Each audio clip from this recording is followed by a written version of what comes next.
So this is Lissa Weinman. I chair the Federal Nuclear Waste Policy Committee of the Vermont Yankee NDCAP. Thanks everybody for joining today. We have a pretty packed agenda, and our committee members have hopefully prepared themselves to discuss some of these items because it's a lot. And we have Thomas Webler on the phone, who's one of the authors of the report Path Forward for Nuclear Waste in the United States, which we'll be considering. We will also be considering the DOE January 28th request for information that was published again on the 28th. This is really a response to the executive orders that were issued in May to accelerate nuclear energy production in the United States. So we're going to be looking at that as well.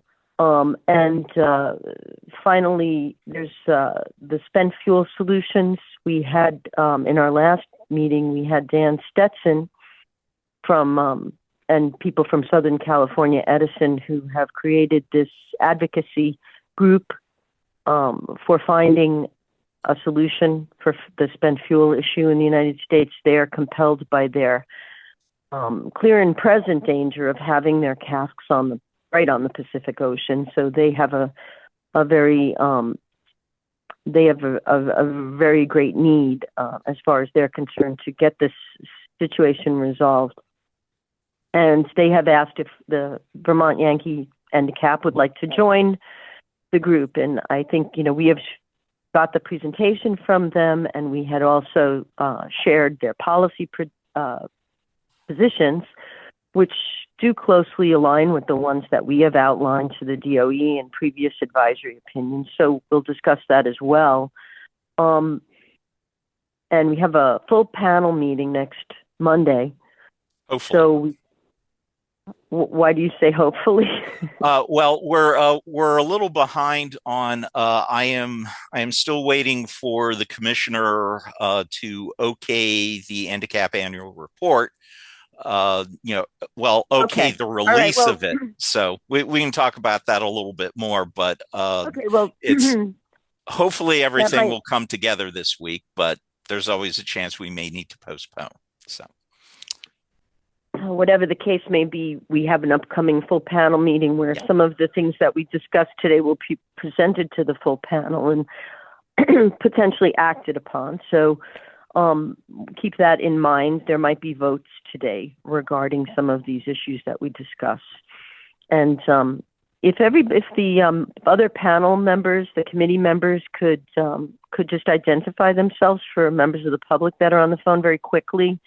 I already identified myself, Lissa Weinman, but can other members of our Federal Nuclear Waste Policy Committee just let people know who you are right now quickly?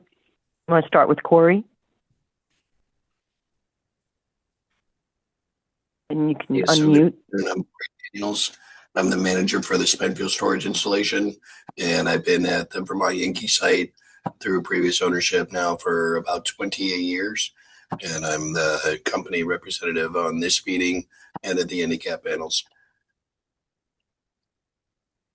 And is Marvin there?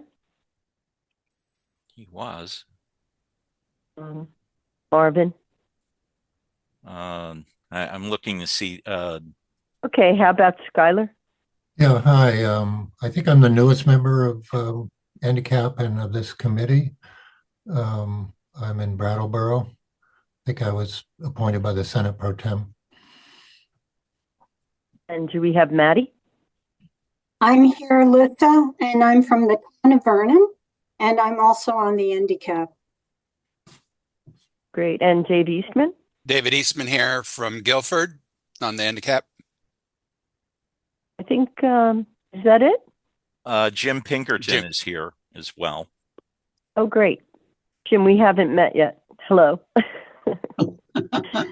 Hello there. Jim Pinkerton is actually the new chair of the NDCAP panel as well. So let's get into it.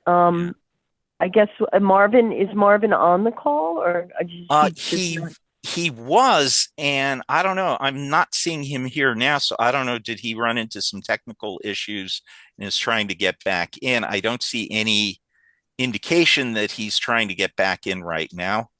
Okay. So let me see if he texted me or anything like that. All right. Well, in the meantime, we can just begin the proceedings. So we could start with the report that was issued by the former NRC Chair Allison McFarlane and signed by a number of nuclear waste policy people. I think it's on the website. It's called The Path Forward for Nuclear Waste in the United States. I think that this study, this white paper, was meant to accompany an expected announcement from the DOE, which did come several days later. And I'm just wondering what people. Lisa, sorry for interrupting. I actually, just something to clarify from Department of Energy. Now, they did issue the request for information.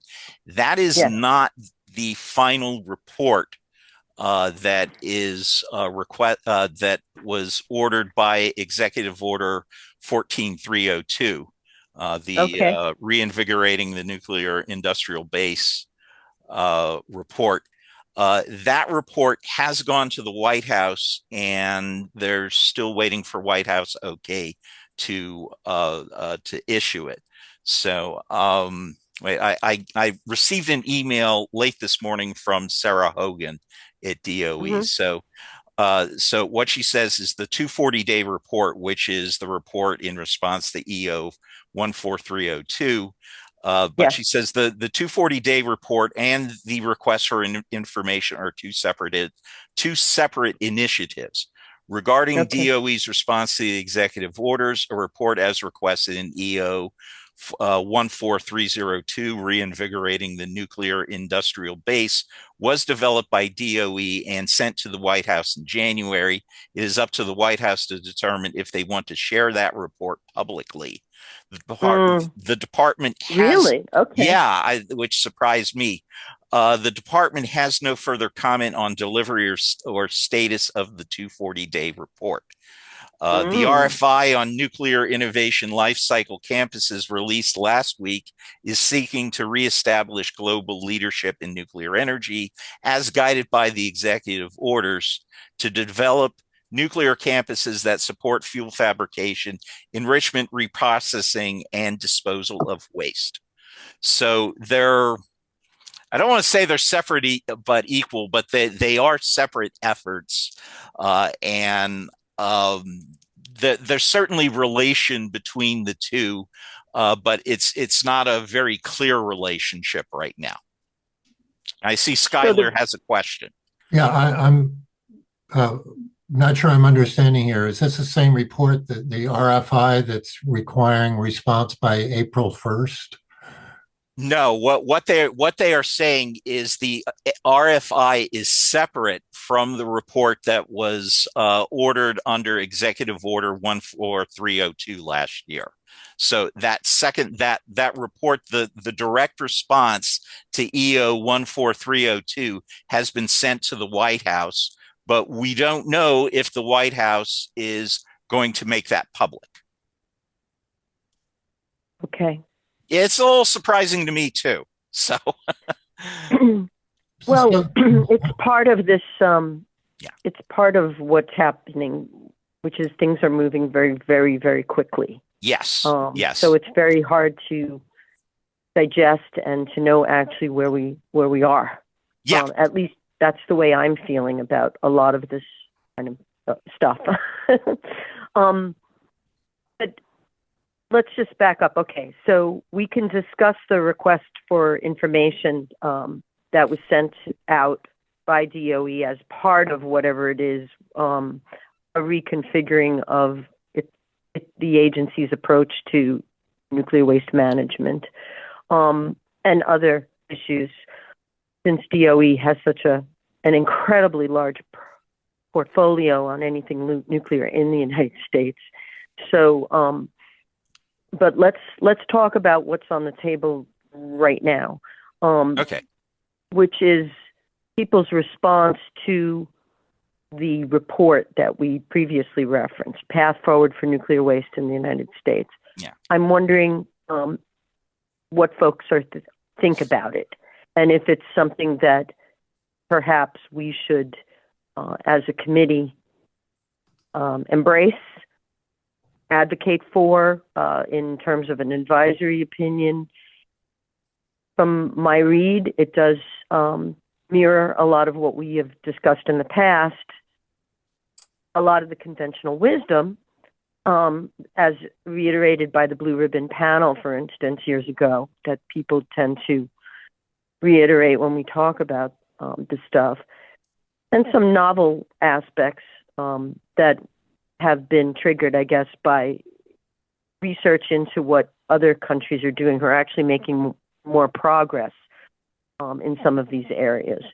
So it's hard for me because I can't see everybody. Being on the phone puts me at a disadvantage. But what are people's thoughts about the report? And also, perhaps we can also hear from Tom Webler, who I think is on the phone. He was going to join us today. Yes, he is here. Maybe to get us started, maybe, Tom, you could just very briefly, not as a presentation or anything, but just share with us what the impetus for the report was, and basically why you did it and what you think its value is moving forward. Okay. Would you? No presentation. No, I mean, this is, yeah. Don't worry. Okay, yeah, Tom Webler. I'm with the Social and Environmental Research Institute in Shelburne Falls, Mass. And you all heard of me a couple times, I guess. I've been working on consent-based siting for the DOE since 2016, and we recently had one of the consortium projects together with the Keystone Policy Center. It's not the same as the Good Energy people that came to Brattleboro. That was a different consortium, but we're wrapping that up and we're in the final stages of writing our report. And, we had hoped that we were under the impression that DOE would continue consent-based siting for locating at least consolidated storage and hopefully a deep geological repository.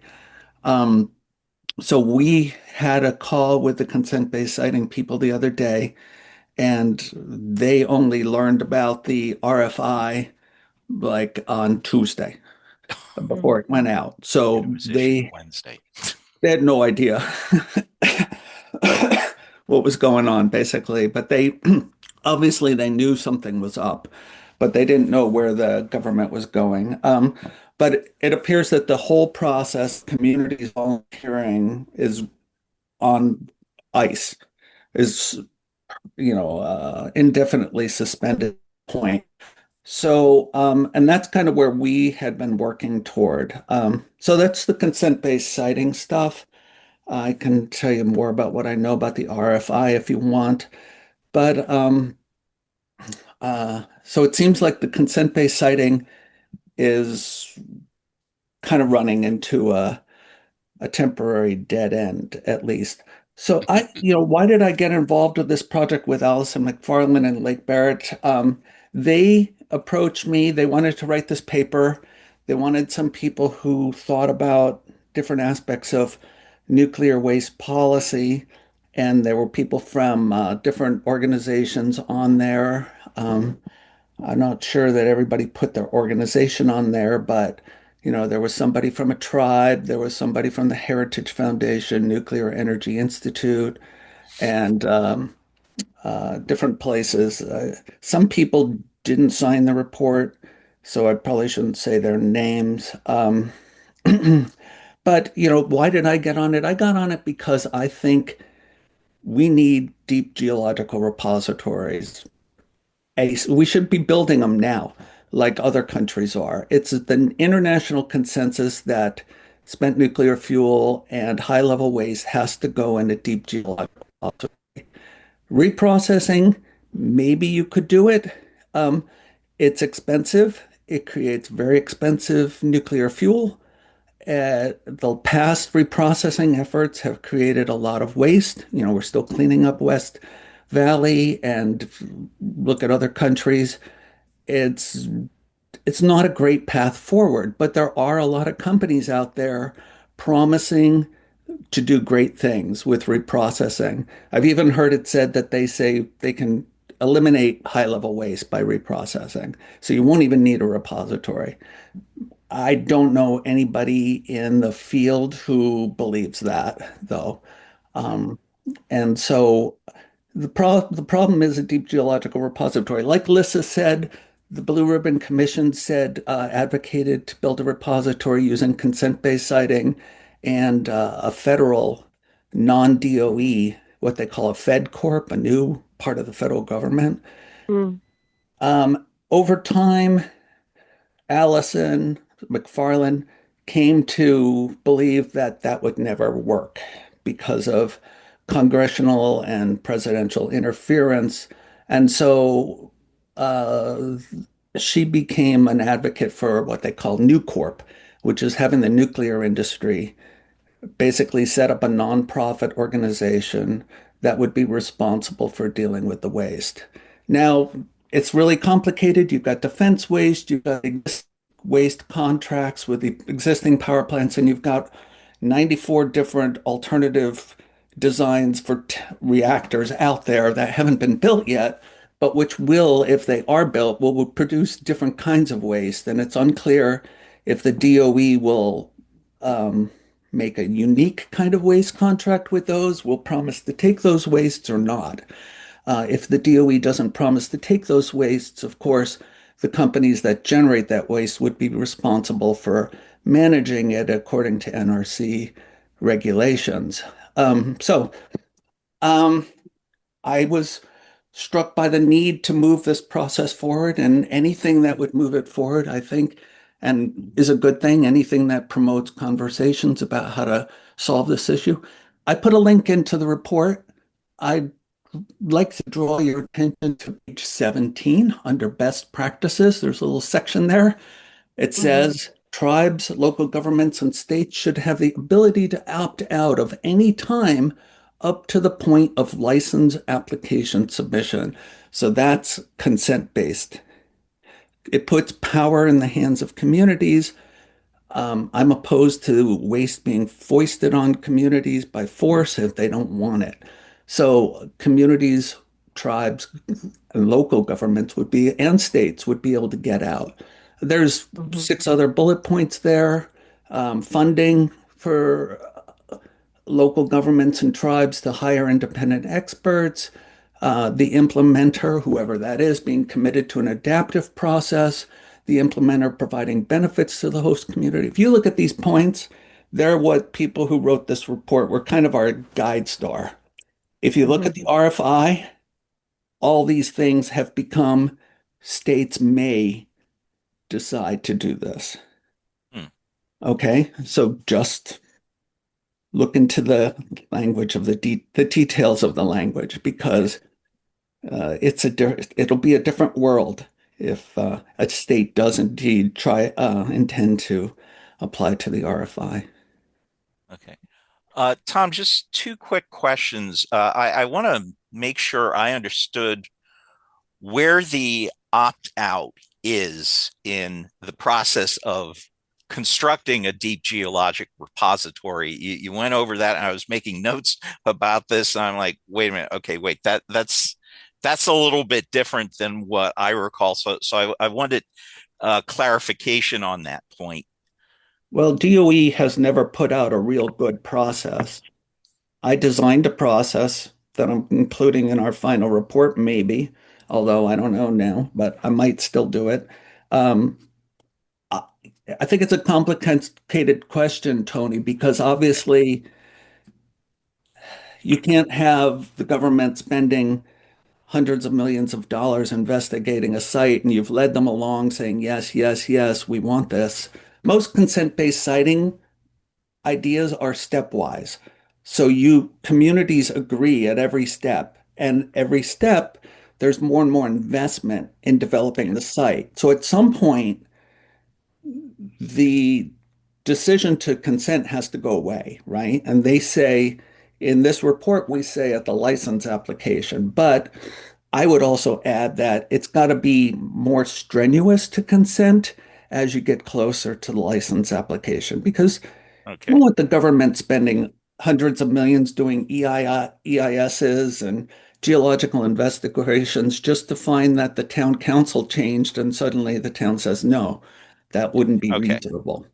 Okay, but you did you did answer what the point I was making sure I heard correctly. But yeah, so it's at the license application point for the facility to exist, basically. That's your last chance to say no. Yeah. Okay. Um, Shoot, and I had it. Yeah. And second question, since I've been looking for info on this and I haven't seen more. Uh, from what I can see worldwide, Finland is closest to open a deep geologic Yes. repository in that they have a facility constructed, and now my understanding is that they're doing test deposits, just Yeah. basically running through the process that they would need to conduct to get waste from the surface down into the repository. Yeah. But there is still a final okay, I guess, Yeah. from the Finnish government Yes. for this facility to operate, and that seems to be. It looks like that keeps being pushed off. That I think Mhm. originally it was like June of 2024, then it was June of last year, and now it's looking like June of this year. Yeah. Have you seen any indication that June 2026 is yes, it'll be open, or this may get pushed off again? No, I think it will be open. Okay, They're just checking things. Things come up when they start to do trials, right?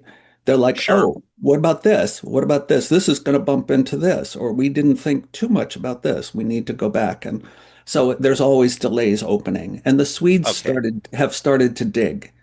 Yes. Yeah, I So was those aware are of the that too. two that are out there. And the Swiss have a site, but it's going to be challenged by national referendum, but people expect it to pass anyway.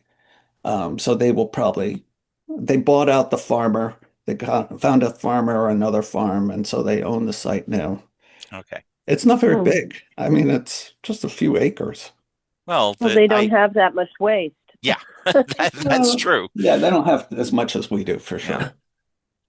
Yeah, We have Switzerland is a much smaller country. a I'm lot. sorry. Go ahead, Alyssa. So, No, I was just saying, and also Canada has apparently chosen its site, and just so folks know, the Finnish repository has been in the works for over 30 years. They've been working on it, so the construction of it took several decades to get here.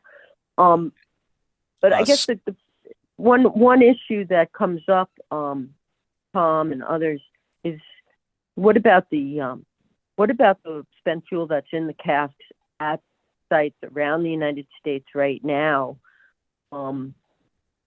With your plan that you've outlined, what would be different about it? The industry would be, I think, is reluctant to take title to that waste and get it anywhere at this point. What would be the difference in terms of what you're calling for and what is currently on the books in terms of legislation for what is going to happen with our waste at Vermont Yankee? I guess I really want to zero in on how this impacts us. And also, as an aside, the administration has been pushing a change in allowable radiation exposure levels, the ALARA standards. They would allow increased amounts of radiation to be allowed from any facilities from, Yeah. So Well, I wanted to bring that up as part of our discussion today too, because that is also being pushed through rather rapidly.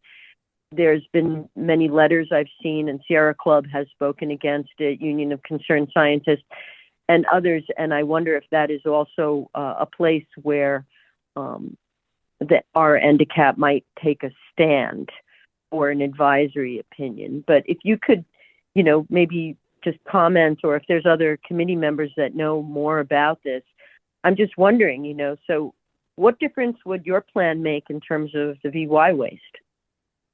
Yeah, so just quick on the radiation standards. A linear no threshold is the assumption for radiation, that there is no safe level. Any exposure to radiation can be harmful. And that's the assumption that has been used for the last, 50, 60 years. Trump wants to change that, and there's people supporting that change.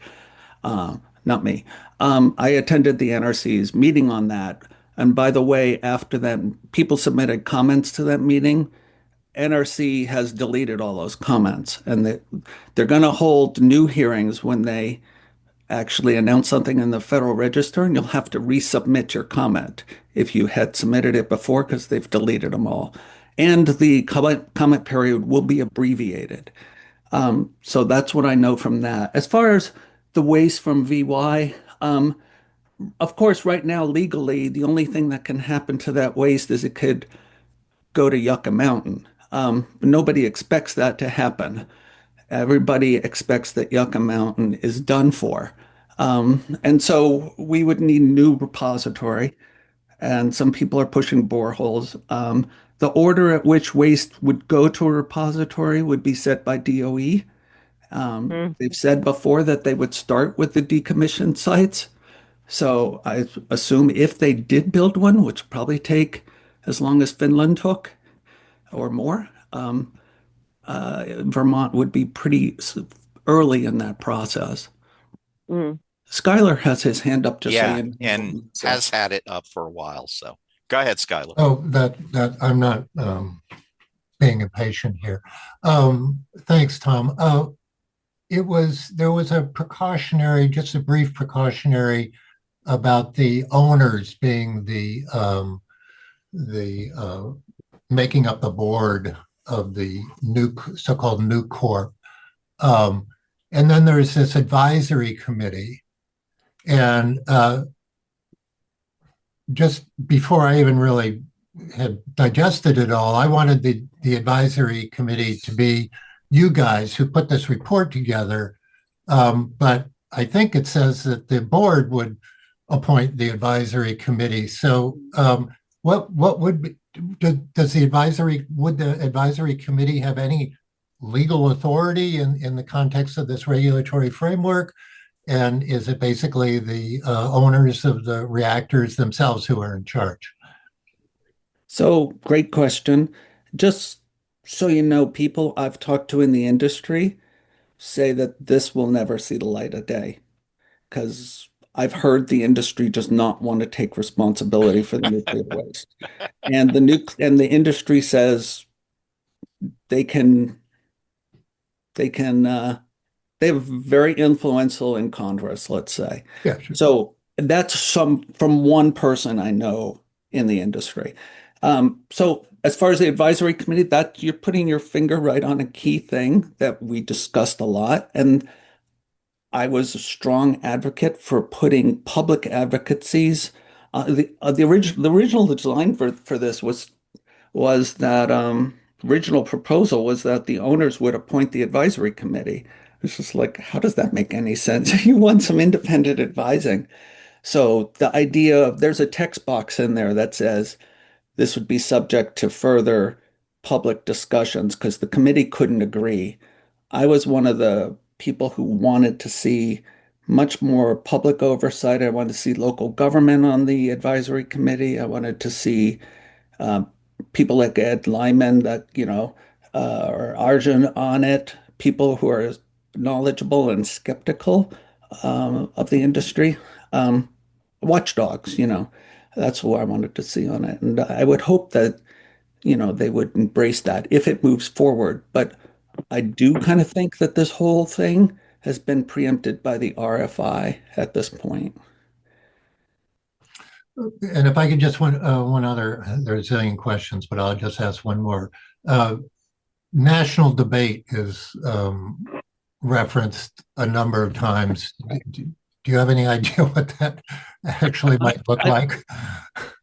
Well, for me, it was like the Seaborn panel that they did in Canada way back. They actually went around the country and had national hearings and conversations to figure out if people supported a deep geological repository in Canada.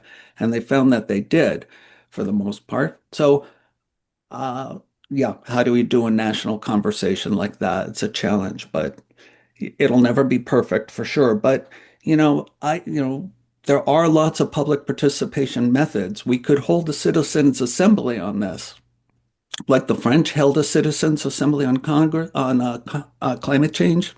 So did the Irish and the Germans. Why don't we hold one on nuclear waste management? Good luck. Thank you. It's a great idea, but as we see, there's not, there doesn't seem to be a lot of space for public debate. Wanted. Any other comments on, or questions regarding the idea of creating what the Blue Ribbon Commission had also suggested, that take the nuclear waste management function out of DOE so that it can be independent and also have access to the nuclear waste fund, which is currently $50 billion toward a permanent repository as stated under the Nuclear Waste Policy Act. Any other thoughts about the desirability of such a structure, even perhaps maybe not exactly as outlined in this paper, but it is not something that we have weighed in on as a panel. Can I just add, Lisa, that I think it was a consensus among everyone around the table that the nuclear waste fund not be touched by anything except to build a repository. Right. People are worried that reprocessors want it or somebody else wants it, but I think there's really good reason why we should stake a claim, say that ratepayers paid for that money to be used to dispose of waste, not reprocess waste, dispose of it.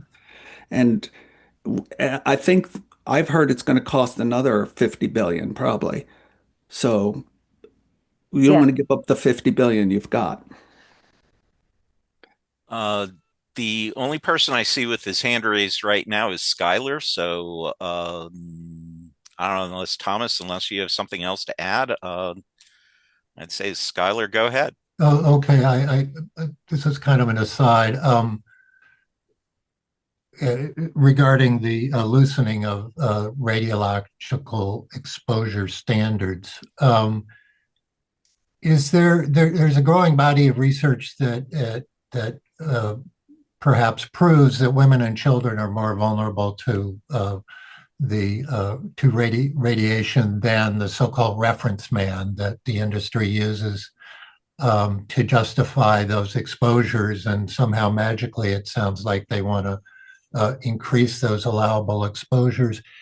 Has the Equal Protection Clause ever been cited in the context of this new, even further relaxed standard being proposed?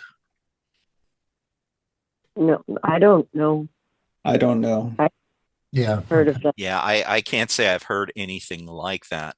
The one thing I can just note is, anything that I've heard about the relaxed standards, at least the meetings I've attended, to me, I got the impression that they were looking at exposures for medical treatments, and at least some of the nuclear power industry people I've heard speak on this have said, well, regardless of what you guys are doing, we're sticking with this with our current standard because we understand it.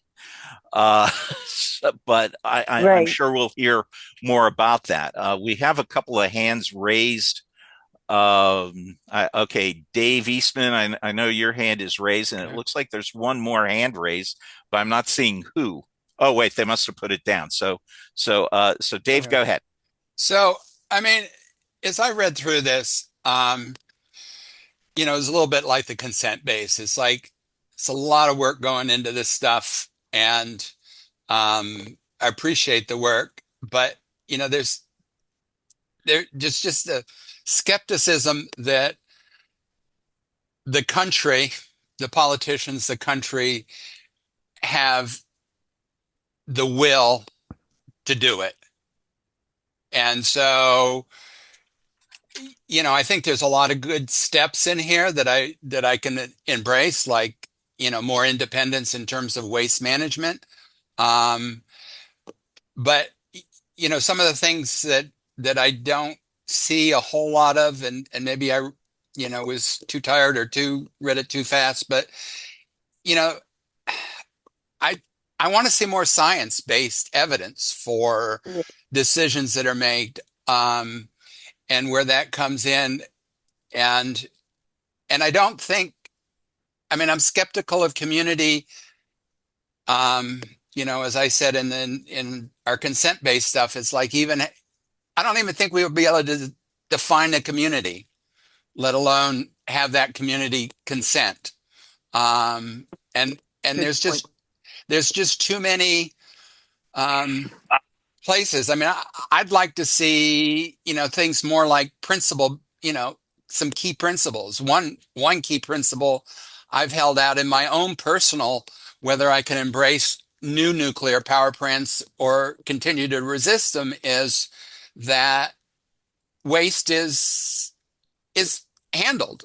That there is a path, and that we shouldn't keep generating more waste until we know what we're going to do with it. And so that's a principle that I've held on to. I think waste management should be implied in the cost of to the consumer, and to the profits, the profits of the power companies generating the waste. And that's a principle that I've held on to. And the cost of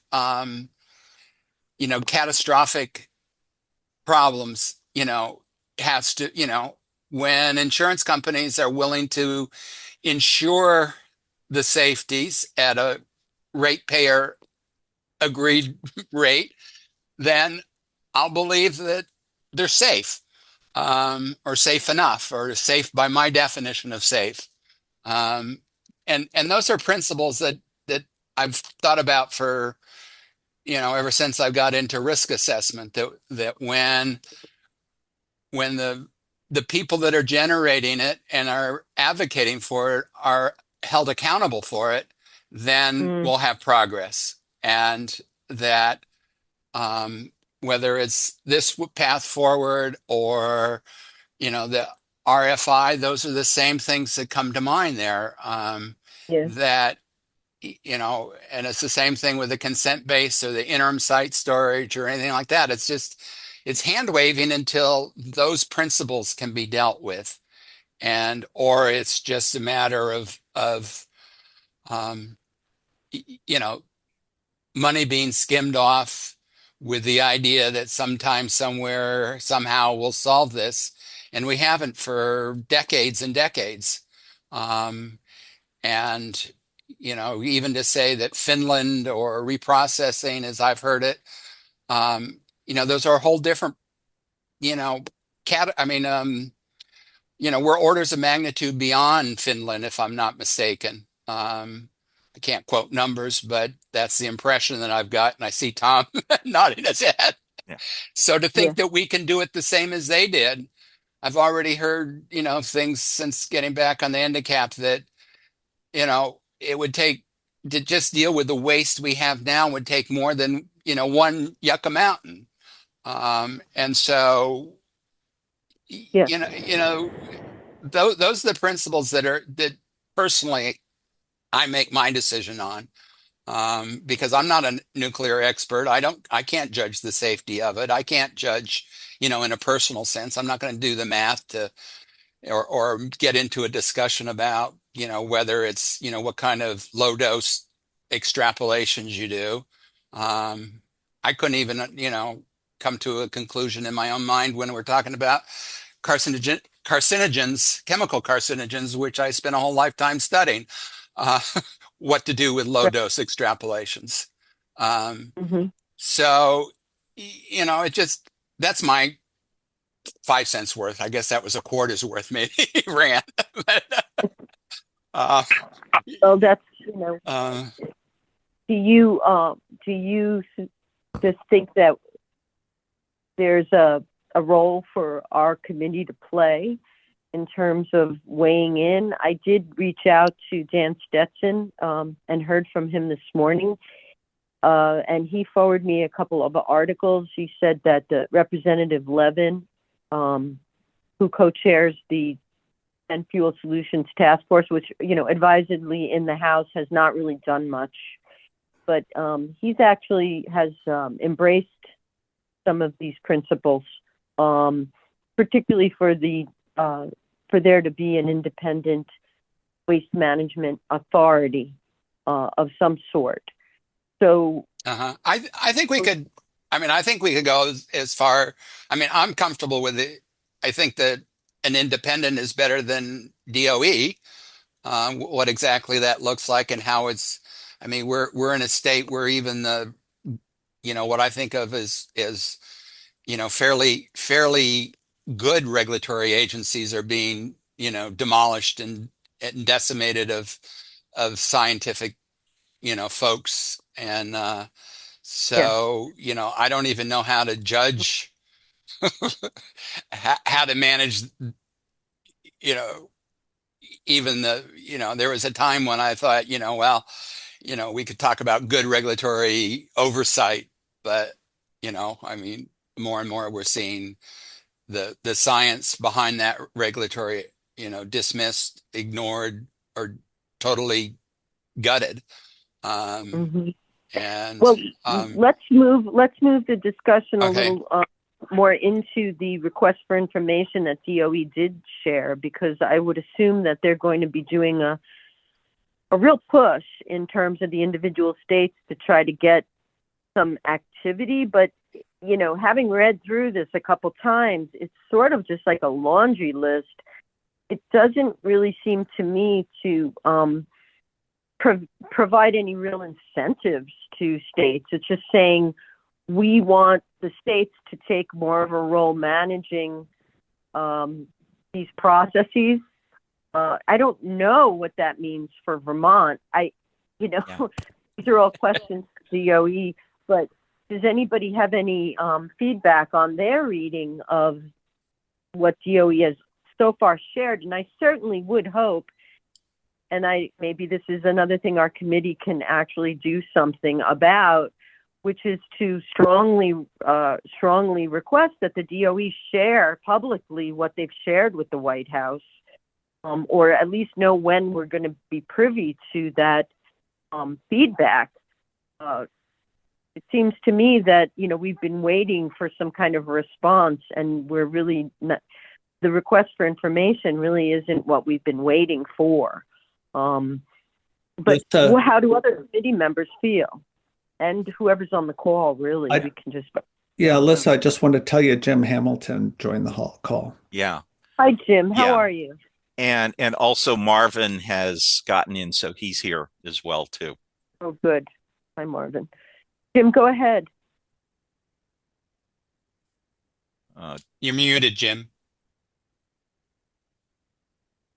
Oh, yes, he is. Yeah, and Jim, you have to. Yeah, no, I didn't have anything to say. I just wanted to phone and say hi, or check in and say hi, and just sort of see what you all thought about the RFI. I was just curious. Yeah, we're curious what you think about it too. I think there's some positive aspects to it, obviously, to get more buy-in from states for. But really, is it the state's responsibility that the federal government has really passed the buck now? It's been onto states. It's kind of already done that, because we're already dealing with spent nuclear fuel that we have in our states, in our communities, that we never really asked for, we didn't bank on having. And it seems to me in this request for information that DOE's trying to turn it back on us and say, hey, it would be a great idea if you did something productive with that waste, and maybe you want to reprocess it, and maybe you can raise some money to take it to a new level, but not really anything concrete about what the federal government's willing to do to support that. Does anybody else, how are other people reading this, please? I saw it as a total, Trump administration passing, saying good things that may sound right to the right people to pass on, to get out from under any sort of constraints on getting power for data centers and to pay back whoever's been funding, from in the nuclear sphere, to give them what they bought when they bought the Trump administration.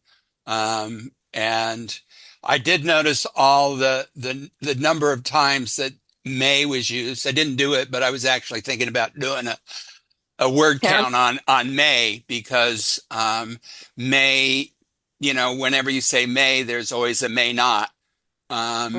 So they may regulate this, or they may just let somebody have a campus that has a big warehouse and does who knows what, and nobody even knows what's going on inside, because the state said, well, we'll just let, Elon Musk take care of this. So, or, Thiel, or, any of the other billionaires. I'm wondering how people are feeling who are actually living in Vernon next to the spent fuel facility, because I know Vernon's been struggling with, like, what are we going to do with that land? How can we cope with having this in our midst in a positive way? Are there any thoughts from the Jim or Maddie about reading this, or is your interest peaked? Do you think I just want to hear from more people in the committee so that we can sort of grapple with this better. I can take a little bit. Can't see anybody, so. Yeah, go ahead. This is Jim Pinkerton has started to say something. So Jim, go ahead. And I know Skylar, Okay. You had your hand up, so we'll get back to you as well. All right.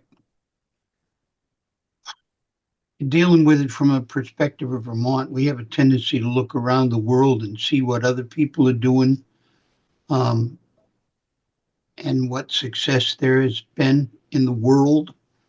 And so far, we haven't stumbled upon anybody that's come across a particularly good idea of what to do with, leave alone spent fuel, but a retired nuclear facility. We have 140 acres, of which a small chunk of that is used up by spent fuel storage, that we haven't heard a lot of interest in, with the exception of possibly a battery storage facility or other facilities that don't require any people around them, solar arrays and the like. But as far as the towns go, our research is, we're at a dead end. We have no idea where to go on this, and boy, we've been having conversations with other facilities that are in the same boat, and until that storage issue is taken care of, there's nothing we're going to be able to do with that that we've come across yet to this point. Jim, do you think that? I'm sorry. Yeah, no, go ahead. Do you find that the storage is an inhibitor to people wanting to do something on that site? Certainly is. Okay.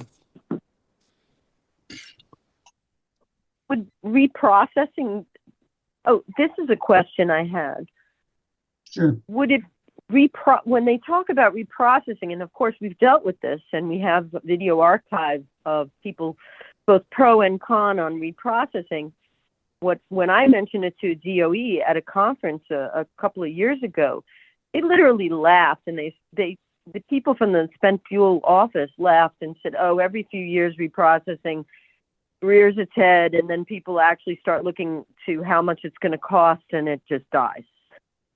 Because there's so much energy input required for any kind of reprocessing. It's like you're kind of defeating yourself because you're putting more energy in to get something out. And is it worth it? You still have a product that needs to go to a deep geologic facility, as far as everybody in the world is concerned. But is that something that might be of interest to try to, has anybody even spoken to the town about building a reprocessing facility there? Like, this might be a question for Corey, could you actually take fuel out of the concrete casks and reprocess it on site? Is that something that's even feasible? Yeah, I don't know. Listen, I can take some of that. The town is really not interested in a reprocessing facility there. We had Good Energy Collective come by and talk about consolidated storage and ways to deal with our current waste. And the consensus of all of those, the two meetings that we've had and the townspeople, is no, they don't want to do that. There's other things that we have in mind that might work in that situation, but reprocessing is definitely not one of them. I haven't seen a good reprocessing concept since they've been talking about it, for crying out loud. So no, I bring that up at town hall, but I wouldn't want to get the response that I expect would happen. So, Vernon's still committed to having the casks go to somewhere else as promised, so that you could reuse that property. That's part of our contract when we put the plant in there, was that was going to take off and go to Yucca Flats. Yeah. Okay. I see Skylar. Skylar has his hand raised again, and I don't know, Corey. Corey, were you trying to say something? Because it looks like you popped up and then cleared. Could you even take the rods out of the cask to do anything with them? I was just going to weigh in, Lisa, on your question, and I think Jim answered it as from a local perspective. There's no appetite for that, but the technology required and the infrastructure to do fuel reprocessing, to spool that up at a single site, wouldn't be something that would be economically intelligent from an economy of scale. And I highly doubt the SMAW would be all that interested in trying to initiate that type of a facility here on the site as well. So I have to echo Jim's opinion and explanation that there just isn't and wouldn't be an appetite for it here in Vermont. We didn't want the power plant. When I say we, collectively, the state of Vermont didn't want Vermont Yankee to continue to run. It doesn't want nuclear power. It's certainly not going to want reprocessing. So not in this location is what I would say. Yeah. We're closing in on an hour, and we normally budget these meetings for an hour to an hour and a half. I don't know what we budgeted today, frankly. What I remember you asking for originally was an hour. I think we can run a bit over. But how do other committee members feel about that? I know I need to drop off by 1:15, and I know Skylar has had his hand up for a while again too. So, okay, let's hear Skylar. And is it okay for everybody if we do go to 1:15? Is that all right? It's fine with me. Okay. because I would like to set the date for the next meeting and also bring up some of these ideas about potentially presenting an advisory opinion to the full panel at the next meetings. But go ahead, Scott. Yeah, great. Thanks, Jim. Thank you. I'm curious, has the state, I'm not sure who, when they address the state, what the state is. I mean, it's, but in this case, because I know Governor Scott is enthusiastic about nuclear power and getting in, I shouldn't say this gravy train, but there's a lot of money being thrown around. Has the state approached Vernon around the development of the VY site? And excuse me. Oh, right. And has there been any discussion about putting another small modular reactor there? Far as the state, the state hasn't approached the town in any aspect. I'm on the select board and I chair the planning commission, and I think I would have heard about that. So no, the state hasn't done that. As far as the small modular reactor, people back of the envelope have been talking about it, but there's no consensus on that to this point. Thanks. Well, and one hasn't been built, so we have. I was at a conference in Washington last week, and talked to some Holtec representatives, and I hadn't been aware that they were including waste storage as part of their, when they cite a small modular reactor, which is, again, like all design stage now, but they are basically saying that used fuel storage is a non-issue for the SMR 300, which is the same technology as the larger reactors that we're accustomed to, and the same fuel that they're using, the same, a very similar waste product, I would assume. But they're talking about burying casks underground next to the reactor. I don't know. Anyway, there's a lot going on, folks. Any other committee members? I don't know if Marvin, how long you've been on the phone. I just want to make sure that we hear. Is there any enthusiasm for what the DOE has put out, or something that we might be missing? Any other thoughts on communicating to the DOE as a panel in terms of what they're planning, or just want to make sure that we've heard from anybody who wants to say anything at this point. I can't see that, I'm on the phone, so I can't see. I could say something positive about the RFI. Oh, good. Yes. This is Tom I'd Webler. love to hear that. So yeah, I think they are working to tie waste disposal to the development of new nuclear industry. Mm. So in other words, you're not just going to get the waste, but if you're going to get enrichment or fuel manufacturing, or you're going to get a SMR reactor factory, then you also have to do your share to take the waste. That seems, Jim Hamilton might comment, but that's my reading of it. Do you agree, Jim?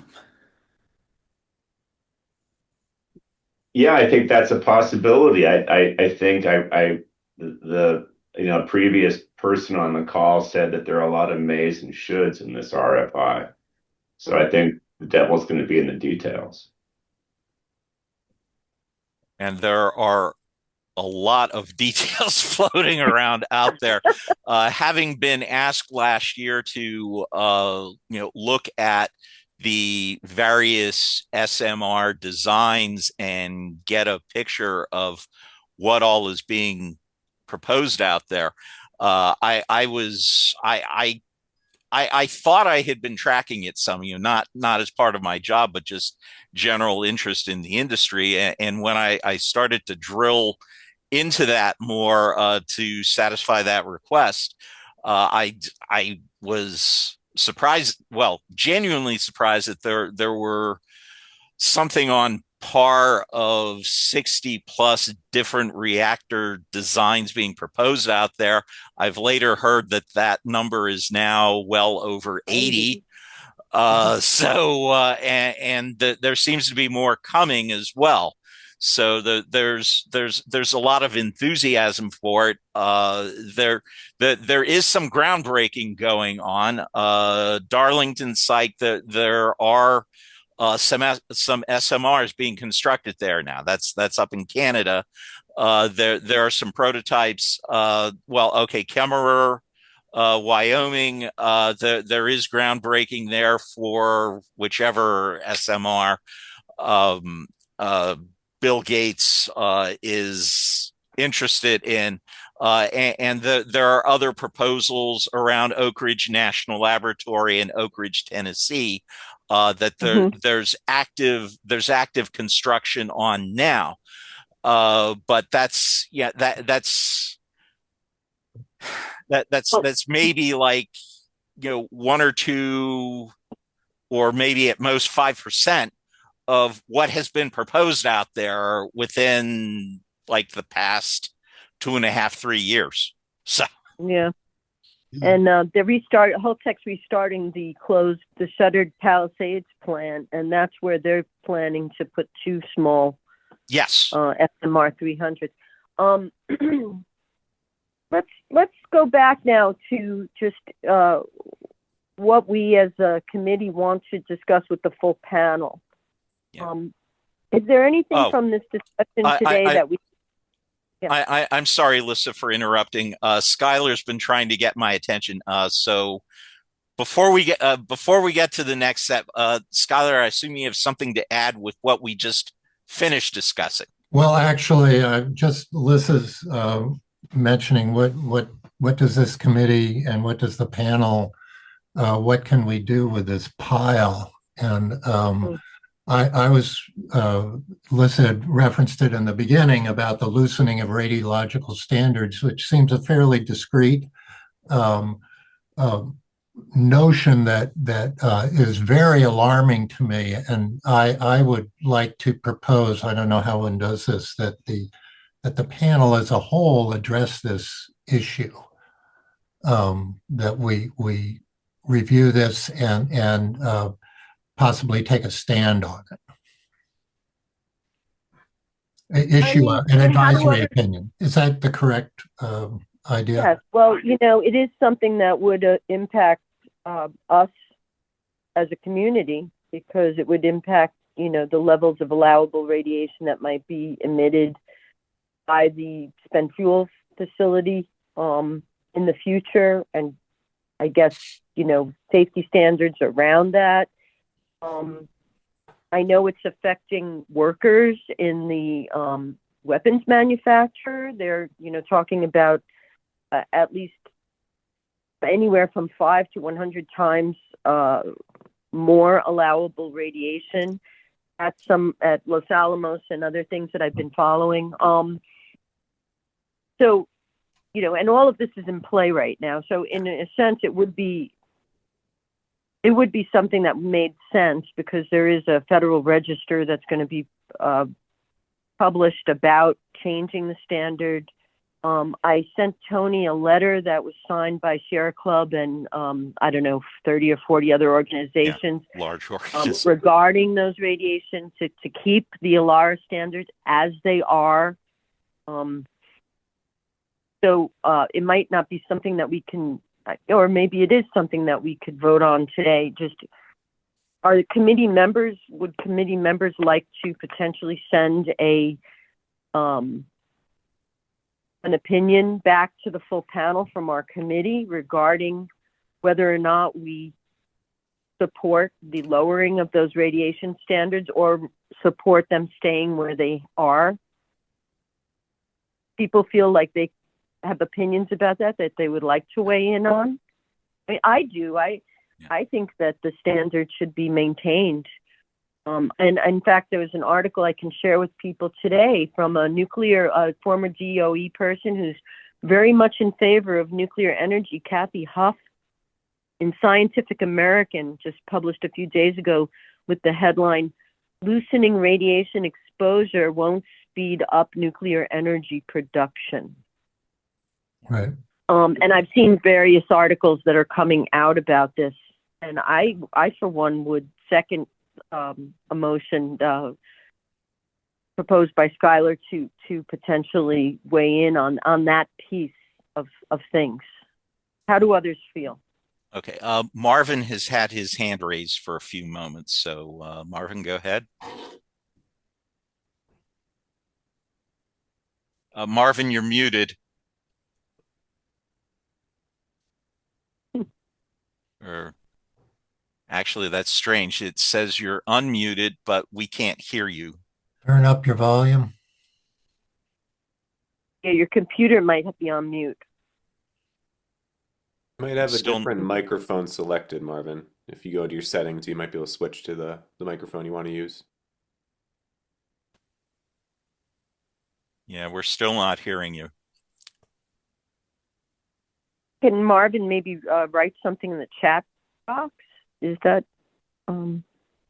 Yeah, that Marvin, would you be willing to put something in the type something in the chat box, and we'll read it out?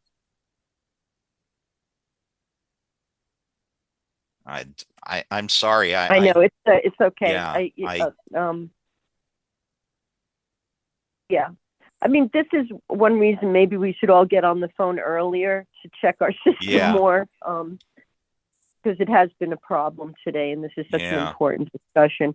How do other committee members feel about bringing an advisory decision regarding the proposed changes to allowable radiation levels and to weigh in on that? How do other committee members feel? I guess I'm of two minds. I mean, one is I'm against changing the standard, partly because I'm against changing the linear low dose extrapolation models. Yes. Until, I mean, that's been debated for, my entire career. And it always comes back to nobody's been able to show a better way to ensure safety at low levels. And until the science allows us a better predictor, nobody really believes it, but nobody has a better one. So let's leave it the way it is. But on the other hand, I'm not sure how it impacts Vermont Yankee, and I don't think it will change how the casks are handled, or the safety warnings that will go out if they hit above some standard. My guess is that the standards they use to monitor their casks are low enough and sensitive enough that this wouldn't change anything in terms of how they were treated. Corey, you can correct me if I'm wrong there, but so I'm not sure how it really, what it does, that put out an advisory. I haven't seen even any advisory from our committee go anywhere outside the committee with any impact. And so I'm not really sure what doing it or not doing it would do, but I'm not against it. If other people feel we should, then fine. And if the panel accepts it, then fine. I'm okay with it. But is there, maybe Corey can tell us, obviously, we feel that the tasks are safe, and there's some emitting that might occur below the threshold. Would these standards potentially, how would they affect the storage potentially long term of the casks FEY? Is there any correlation there that you would note, Corey? Well, I'd offer a couple of things, I guess. First off, as most folks are aware, the shielding and the design of our storage system is such that the dose off of them is extremely low. It's in micro rem, even on contact with the outside of the overpacks. So at no point is anyone who works in the facility even if they were to stay in the facility 24 hours a day, 365 days a year, would have anywhere near an occupational dose exposure of significance. In fact, it's effectively de minimis compared to the total dose that the average person gets in the United States, depending on where you live geographically, which is, around 600 millirem per year. We get less than 10 or 15 millirem per year as an entire organization. So know that that's not going to change. And the accident analyses for any of the postulated credible accidents can't create a condition where the dose off-site would even require us to perform any protective actions or reach an emergency action level like we used to have. That's why we don't have the emergency plan off-site anymore. It's only for on the site itself. So know that that's safe. And all that design and all the process controls were built with the as low as reasonably achievable principle embedded in all of our radiation control programs. I think this is getting a little bit out of context. Just removing the target of 0 as part of that nonlinear adjustment to ALARA. I don't think that's going to be a significant change in the industry or with anybody's program controls for radiation controls. And frankly, I don't really feel like our charter for the organization of the NDCAP is set to make an advisory opinion on this particular topic. With that said, I'm open to listen to everyone's discussion and try to provide information to the public and, of course, our legislators and whoever we write our reports for, who will read them and take any input. But that's my 35 years of nuclear industry experience, trying to weigh in on this and make sure that we're focusing on things related to Vermont Yankee nuclear decommissioning, obviously with this subcommittee panel on nuclear waste policy. Mm-hmm. Okay. Marvin, I know you have a comment in the chat which reads that you'd like to know who is advising Governor Scott and why he is recommending SMR, small modular reactor. It looks like something has cleared on your picture in the feed here. Maybe you can. We might be able to hear you now. Try saying something. Let's see if we can actually hear you. Still not there. No. Okay, and actually, it looks like he may have completely dropped. No, he's still. He's here. He's still listed as being here, but I'm not seeing on my screen anymore. I have to.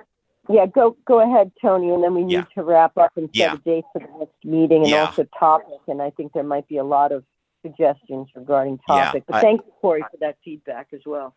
Yeah, just to answer Marvin's question, I do not have an answer to who is advising Governor Scott on this and what's driving the SMR recommendation, other than the fact that I know that with the exception of maybe 3 or 4 states throughout the United States, virtually all states are now re-examining whether nuclear should be in their energy mix. I think the exceptions are, and please, I don't know if this is an accurate list right now, but Maine, Alabama, Nevada, and Oregon.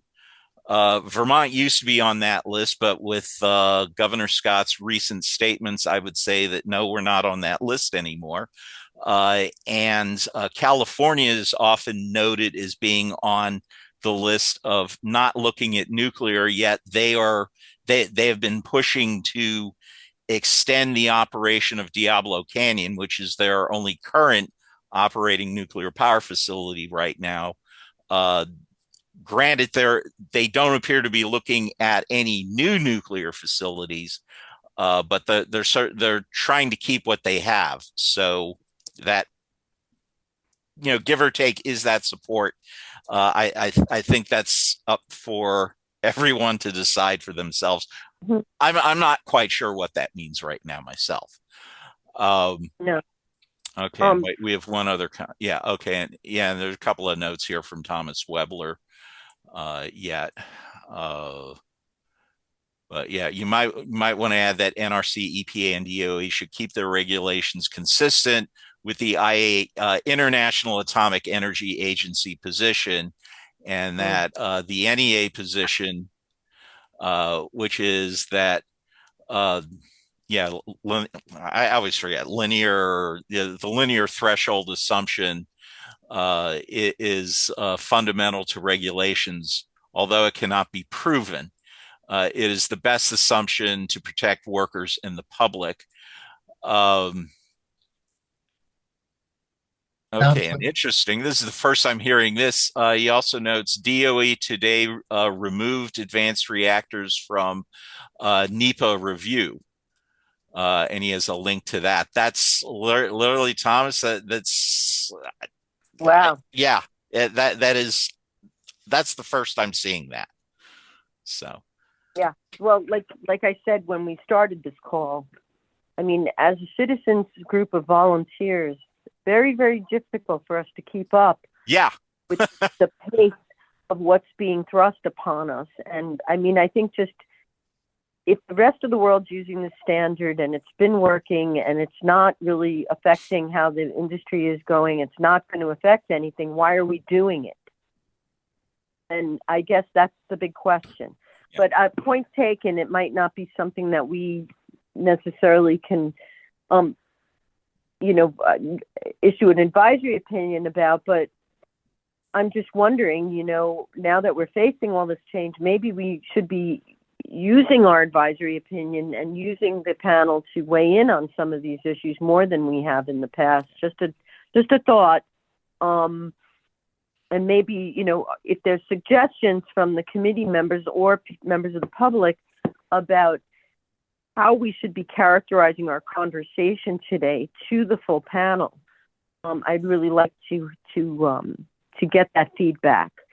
Because when usually it's me that presents to the panel regarding what we discuss in our meetings, what members of the panel should be aware of. There's been a lot discussed today, and there's a lot to talk about. So what I would suggest is perhaps I'll just put together a bullet points document of what I think, and if others want to give me a ring or send me an email, how we can sort of encapsulate what we've discussed today for the consideration of the full panel.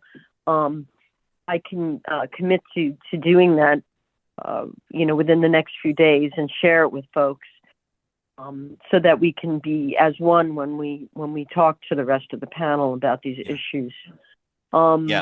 Just a reminder on that to the committee members. Alyssa can put that together and can circulate it, but be careful about commenting on the email, because we start running into gray areas with open meeting law there.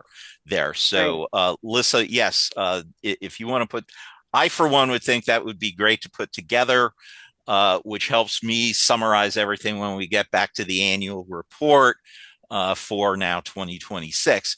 But we need to have discussion about that in public meeting and not in emails. So, okay. But it's sorry for that reminder. But it's appropriate for people to send comments based on what happened to me to help me compile something. That's fine, right? Yeah. In other words, comment just to you. Yes. That is an excellent way of doing it. Or if for whatever reason you want to send it to Alyssa, send it to me and I can direct it to where I think it needs to go. And we can handle it that way. So. Right. Because I think that, there is room to comment really on what this request for information that putting forth. But more importantly, whatever it is that DOE did forward to the White House, we would love to be privy to that. So maybe it is just asking the committee to urge full transparency when considering these changes to regulations and these changes that, that the public gets a chance to comment, and that we all know what's going on. We don't read about it when it's, already done, which is what is very concerning just moving forward in general. Let's set a next date for a meeting. There's a lot to keep up with, folks. And I would like to potentially, we have been meeting quarterly. Not looking for more work, but I do think we need to keep our eyes open. When do people want to meet next? Would 2 months, maybe the April, what would the first Monday in April be? Would be April 6th. Does that sound like, that's 2 months from today? I like that. Yeah. Just the only thing I'm going to ask folks to bear with me on is I just want to make sure that I'm not committed to something that would not have me at this meeting on April 6th. Would March 30th be better? No, probably not. Just let me see bear with me a second. What I have on April 6th. Okay, no. Mostly what I was concerned about is I knew I had a doctor's appointment right around that time, and I just wanted to make sure that it was not on April 6th, and it is not. Anything else I think I can make work. Okay, so noon on April 6th. And are there any thoughts on what we would like to discuss? I mean, hopefully we'll have more of that DOE input to discuss at that point. There's going to be legislative activity. We know that. Do we want to endorse the spent fuel solutions membership? That's something that we can put to the full panel. We didn't really discuss it enough in the meeting today in our short time together, but if people could weigh in directly to me as to whether they think that is something that we should move forward with. As I said, they do advocate for the need for a permanent geologic repository and for an independent body that would handle the nation's waste management, whether it's industry or federal-led or a combination thereof, as put forth in the Path Forward document. We could potentially endorse that document. You have all read it. It might be useful. These are the kinds of things that I really need feedback on, and we're getting to 1:30, so I don't want to, take up anybody's time. But in advance of the next panel meeting, people have opinions about it. I'm going to be, again, circulating the talking points and suggestions, and you can give me feedback then on them as we move forward over the next week. Does that make sense to people? Yes, and I'd like to keep our consideration of the changing of the regulatory limits on nuclear exposure. I'd like to keep that on the table. Okay. Okay. Yes, it would be interesting to talk to Bill Irwin about it, actually, our state radiological person. So the next meeting is scheduled for April 6th at noon. We'll discuss what the topic's going to be and publicize it before then. So ideas welcome. And thank you, everybody. I know it's a lot. It's a lot to digest. Oh my God, yeah. It's a lot to really think about. And again, we have a role to play because we're dealing with it in our community. So thank you for your time and energies moving forward. And everybody have a great week ahead. Thank you, Tony, for all the technical assistance and BCTV. Thank you very much. Yeah.